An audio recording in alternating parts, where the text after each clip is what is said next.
Gearing in New World Aeternum can be quite confusing, especially as a new player. Let me walk you through what I did and what you should do to catch up to all of the players doing the high level content. If you haven't completed the MSQ, you need to do that as soon as you can. You unlock a special artifact called the Attuned Leather Pants, and it gives plus 10 stat points to all attributes. It is used in healer and DPS builds in PvE content, and today's video will specifically focus on the PvE gearing portion of New World.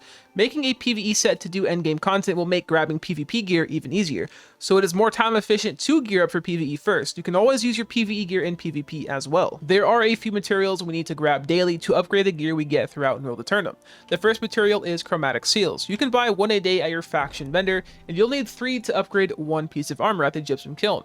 I'll cover the Gypsum Kiln later in the video, but make sure to consistently grab your chromatic seals every single day. The next material is a gold cursed coconut. This is an item you can loot weekly at the Citadel in the new FFA PvP zone down in Kellis Keys. It comes from any of the cursed chests here and does not drop if you die.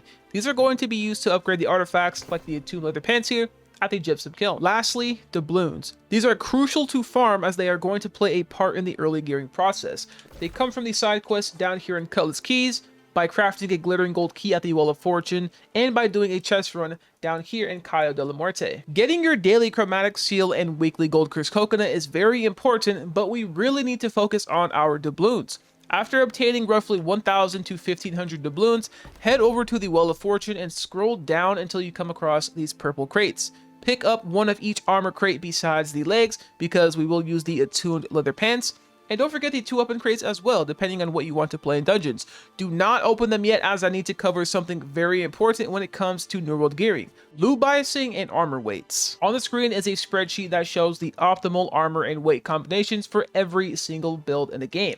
As a light armor player with Attuned Leather Pants, you need to make sure that you have a light chest. With a light chest, you have to wear 2 medium pieces. The Attuned Leather legs count as 1, and the other medium slot can be whatever. It can be a medium hat, medium gloves, or medium boots. Does not matter which one, you need to make sure that you have another medium piece. The other slots are going to be light armor. For the medium DPS players out there, you have it way easier. Just make sure you have a heavy chest equipped, and all of the other slots need to be medium. So that's a medium hat, medium gloves, medium legs, which is the Attuned Leathers, and don't forget your medium boots. With the correct armor weight equipped and attributes on our gear, it's time to open up the gold cursed crates that we got at the Well of Fortune.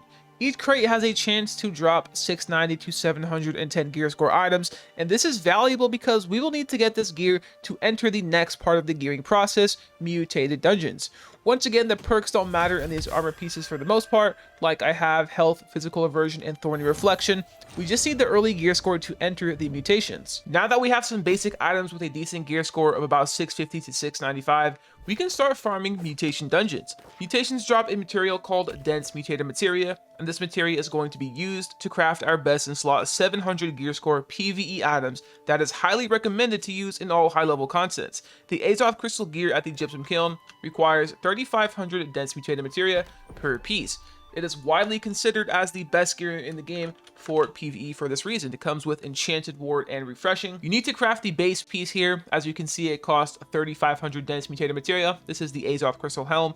And after you craft the base piece, you can upgrade it. So this is where the chromatic seals come into place that I mentioned earlier. If you craft it first and you get lucky with a health roll, you don't need to spend chromatic seals to upgrade it. However, if you get a random third perk, you're going to have to click on the craft mods and then input the adamant yourself. This will give you the health perk. There's a chance to get the base piece Azoth Crystal gear in mutation level 2 and above. And to do mutations level 2 and above, you need to slot the proper gems. So open up your activity section here. Let's scroll over to the mutated expeditions and we'll click on one of the mutations here.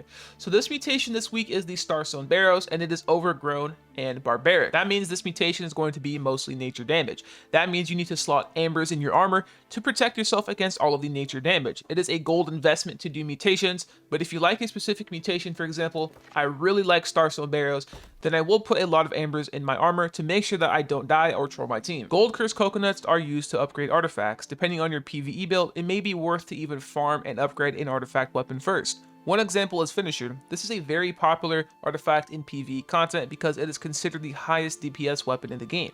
There's a lot of builds to run that are meta, so I'll make sure to leave down in the comment section below some resources to look at. The last major thing to pick up is a Heartrune. If you open up your map and go to Brimstone Sands, at Redstone High Road, there should be a main story quest called Secrets of the Heart Gem. This is how you'll be able to unlock the Heartrune slot that I have open here.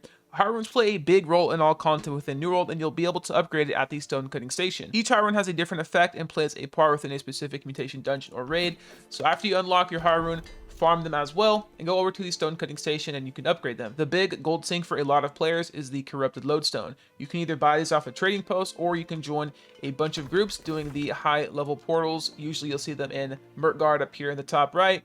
You also see them going on around in Brimstone Sands. Just make sure you join a portal group, get your lodestones, and make sure you upgrade your Heartrune. If you follow all of my tips, you'll be on track to have a nice 700 gear score set of armor.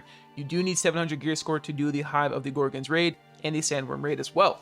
So on the screen, we have the Azoth Crystal Gear, the Attuned Leather Pants, and if we scroll down, we have an amulet, ring, and earring with different best in slot perks. I would highly recommend focusing on getting your amulet first. So the best perks for the amulet is going to be health and a protection. Depending on what mutation you do, the protection will change. Same with the raid, depends what you do. I'm not going to go too in depth on what you should farm for your jewelry slots. Unfortunately, there is so much information and items out there. This is a video on how to basically gear your character early on with the armor. If you want a more in-depth guide, I highly recommend checking out Schmeckelmeister on YouTube. Once again, I really want to push that. He is simply the best YouTuber when it comes to PvE New World content. I hope this video gives you guidance on your journey to 700 gear score. When you hit 700 gear score, you should expect a 725 gear score version of gearing as well down the line. Thank you so much for watching. I'll catch you in the next one. Peace, baby.